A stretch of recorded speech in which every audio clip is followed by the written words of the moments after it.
Olá, meus queridos, prazer, estamos aqui novamente, de volta com mais um vídeo, onde nós vamos considerar aqui algumas perguntas, né, que os amados fizeram aí em resposta ao vídeo que eu fiz, né? Vocês perguntam e eu respondo, e estou trazendo aqui então algumas perguntas que foram feitas, alguns comentários, né, que foram feitos, e eu vou tentar, à medida do possível, responder algumas coisas, né? Pelo que eu percebi, algumas perguntas estão fora da minha alçada de responder, mas eu posso fazer alguns comentários, né, em cima das perguntas feitas. Então, primeiramente, eu quero agradecer as perguntas que vocês fizeram, né? Perguntas bem interessantes, algumas de cunho bíblico, outras de cunho pessoal. Então, vamos às perguntas e às respostas. Vamos começar aqui com o Wagner Raposa de Fogo, né? Nosso irmão, nosso amigo Wagner Raposa de Fogo, que tem ajudado bastante aí com as pesquisas que ele faz, com as montagens, né? A colocação dos QR Codes, trabalho muito bem elaborado, muito bem feito, pesquisas profundas, né? Grandes sacadas, grandes descobertas que ele faz lá no site jw.org e nos ajuda a ver coisas que muitos de nós não conseguem enxergar, né? O Wagner consegue. E ele fez algumas perguntas interessantes aqui, ó. A primeira é essa aqui: Alexandre, lá vai uma pergunta. Em Ezequiel, o Jeová disse, eis que toda... Vou ler como ele fez a pergunta, tá? O Jeová disse, eis que todas as almas a mim me pertencem. Mas no Novo Testamento aprendemos que Jesus, com o seu sangue, comprou para o Pai pessoas do mundo todo. Como poderia Jesus comprar para Jeová pessoas que já eram de Jeová? Ou, nesse caso, o Pai é outro? Pergunta interessante, não é? Eu acredito que aqui ele esteja se referindo ao texto de Ezequiel 18:4, que diz, eis que todas as almas são minhas, como a alma do Pai, assim também a alma do Filho. A alma que pecar, essa morrerá. E Atos 20:28, que diz, né? Preste atenção a todo o rebanho, sobre o qual o Espírito Santo designou superintendentes para pastorear a congregação de Deus, que ele comprou com o sangue do seu próprio Filho. Então, no texto, como o Wagner colocou, né? O Jeová, né, citado lá, diz que todas as almas pertencem a ele. Em Atos 20:28 diz que ele comprou com o sangue do próprio Filho. Então, como ele poderia comprar se todos já pertenciam a Jeová? Então, bom, eu entendo mais ou menos assim, tá? Sem querer criar dogmas, nem ser dogmático aqui. Essa é uma visão pessoal. Eu tenho um filho.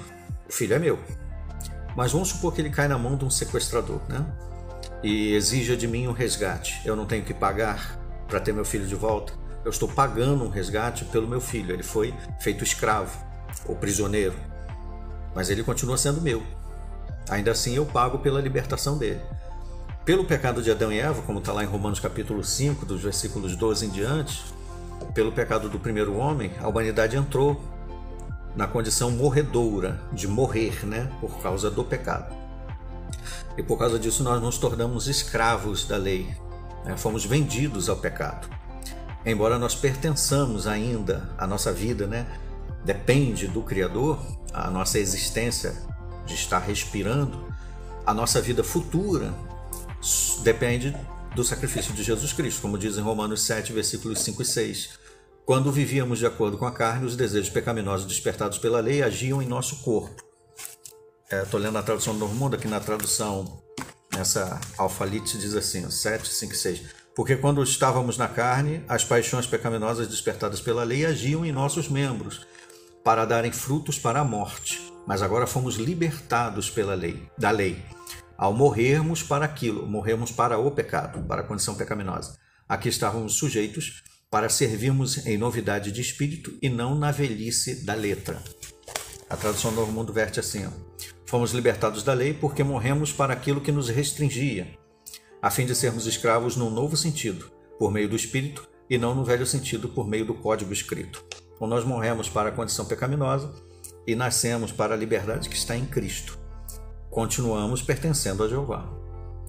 No entanto, ele nos comprou da condição cativa do pecado para uma vida de liberdade com esperança de vida eterna futura em Cristo Jesus. É assim que eu entendo, né? Não sei se isso satisfaz aí o Wagner Raposa de Fogo, mas é a resposta, a minha. A outra pergunta que o Wagner faz, Alexandre, lá vai outra pergunta. Lemos em Daniel que Jeová é o Altíssimo sobre os reinos da terra e que dá a quem ele quiser. Poucos séculos depois, Satanás se apresenta perante Jesus como sendo o Altíssimo sobre todos os reinos da terra e que os dá a quem ele quiser. Em que ano, desde Daniel até o Novo Testamento, ocorre essa troca de dono dos reinos do mundo? Eu acredito que ele esteja citando Daniel 4:24, quando Daniel fala para o rei Nabucodonosor assim, ó. E passarão sobre o Senhor, rei Nabucodonosor, 7 tempos, até que reconheça que o Altíssimo é o governante no reino da humanidade e que ele o dá a quem quiser. Lucas 4, versículo 5, nas tentações de Satanás a Jesus, é dito assim na Bíblia.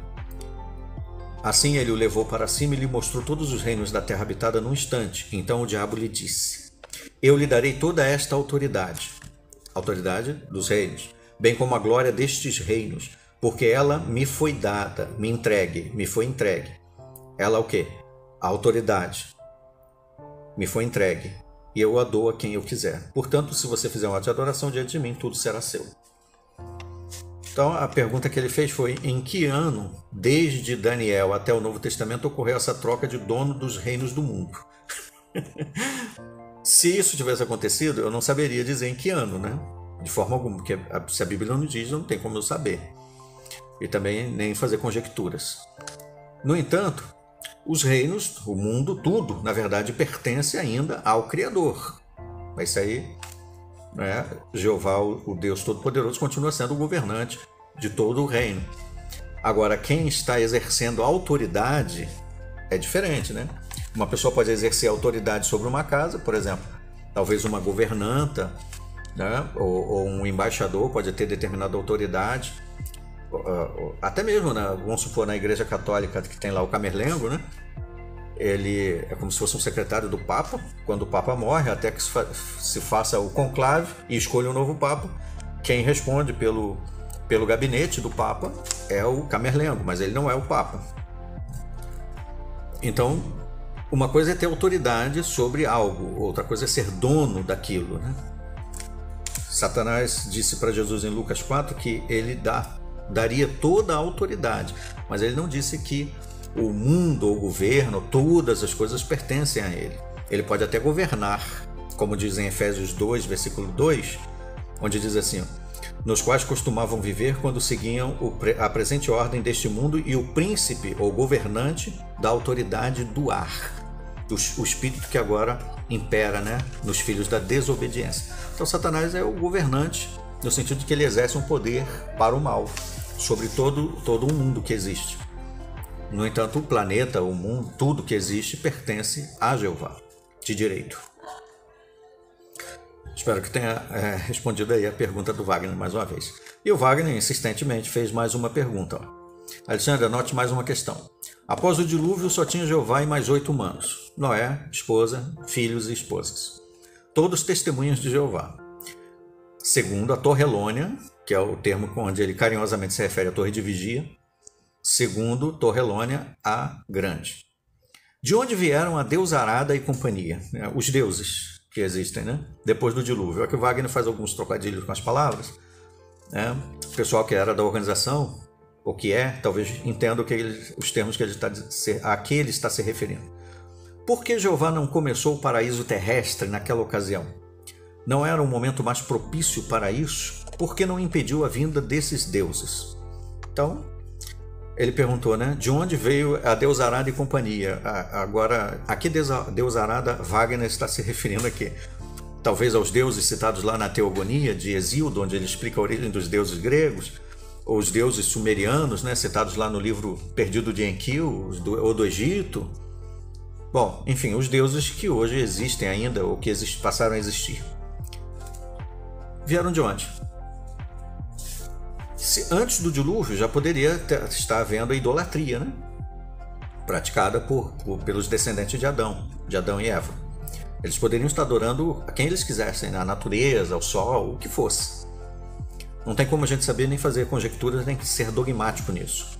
Quer tenham feito estatuetas e enterrado, ou escritos, né, coisas em algum lugar, e isso tudo ter sido descoberto após o dilúvio, ou os próprios descendentes de Noé, que se afastaram da adoração verdadeira, né? 8 ali iniciaram a adoração verdadeira, mas eles podem ter sido, os descendentes se desviaram, como de fato aconteceu, e desenvolveram a idolatria a vários deuses, várias culturas de idolatria foram desenvolvidas a partir dali.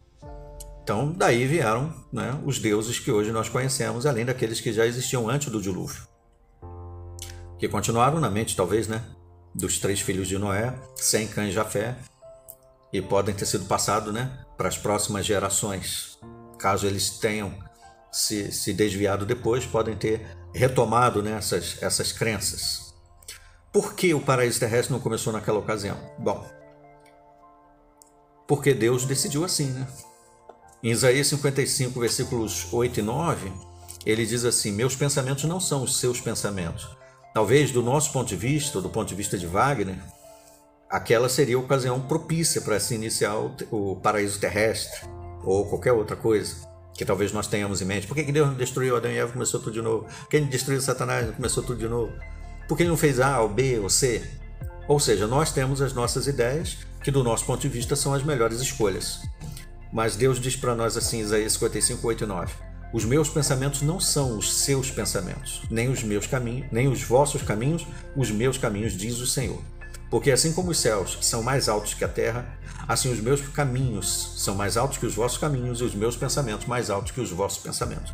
Então, o nosso Criador está infinitamente à frente da nossa capacidade de decidir ou de entender o que é o melhor momento, o momento mais propício.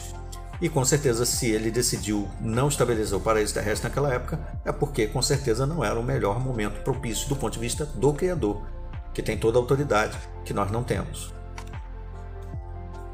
Tá bom, Wagner? Pelo menos é um resumo, né, de uma resposta que, claro, a gente poderia ficar filosofando sobre muitas questões. Obrigado, tá, Wagner, pelas perguntas que você fez. Continue fazendo perguntas suas perguntas são interessantes aqui e nos ajuda a fazer algumas pesquisas legais. Eu gosto.